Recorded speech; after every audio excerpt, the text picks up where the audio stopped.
Hi, Dr. Laura. You and I have never met, not as far as I know, and I've certainly listened to your program. I doubt that you've ever watched or listened to what I have to say, or even read anything that I'd ever written, but it may be time for you and I to have a conversation. So let's start with at least my part of the conversation, and that is that I was certainly dismayed and disappointed when I heard about the recent events that happened with you on your program and your subsequent announcement of your resignation from your radio show. I've been a fan of yours for a while, listened to you upon occasion through the years, and always thought that you were level-headed, sensible, gave good advice, and most of all, you used those great two words, and that is, take responsibility. I think that that is something that could be etched on your tombstone one day. You encourage people to take responsibility for themselves, and I think that is a fabulous message, and you always did it in an articulate way. And then, just recently, you were on a program with a particular caller, and you used the N-word to a black woman 11 times. And it sounded like you had lost your cool. I listened to the tape of it. It sounded like that you had lost your cool a little bit and made an excellent point.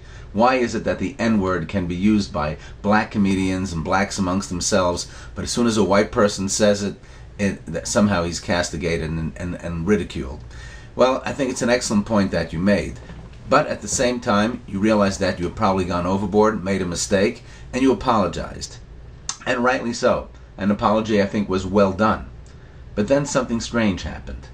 And that is, you said you're going to walk away from your program by the end of the year. Now, I'm not sure if you're going to keep to that decision. I'm not sure if it was a publicity stunt or whether you really intend to do it or not. But if you do, I would have to say that my reaction is disappointment.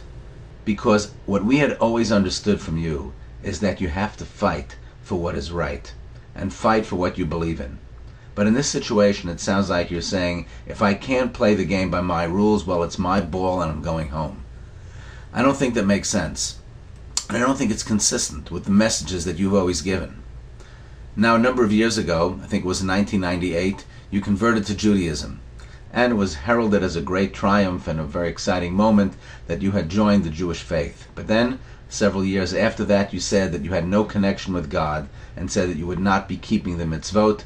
You would not be no longer a practicing Jew, and that too was disappointing. And maybe it is at that time that I also thought that you had walked away and quit when something wasn't working instead of fighting for what you really believed in. And now here again, in 2010, you felt pressure. You didn't like the fact that people were accusing you. You didn't like the fact that people were angry with you, and you said, I'm going home, instead of taking the fight. You taught us to fight for what is right and to speak the truth, and now you seem to be doing the opposite. Personally, I'm disappointed.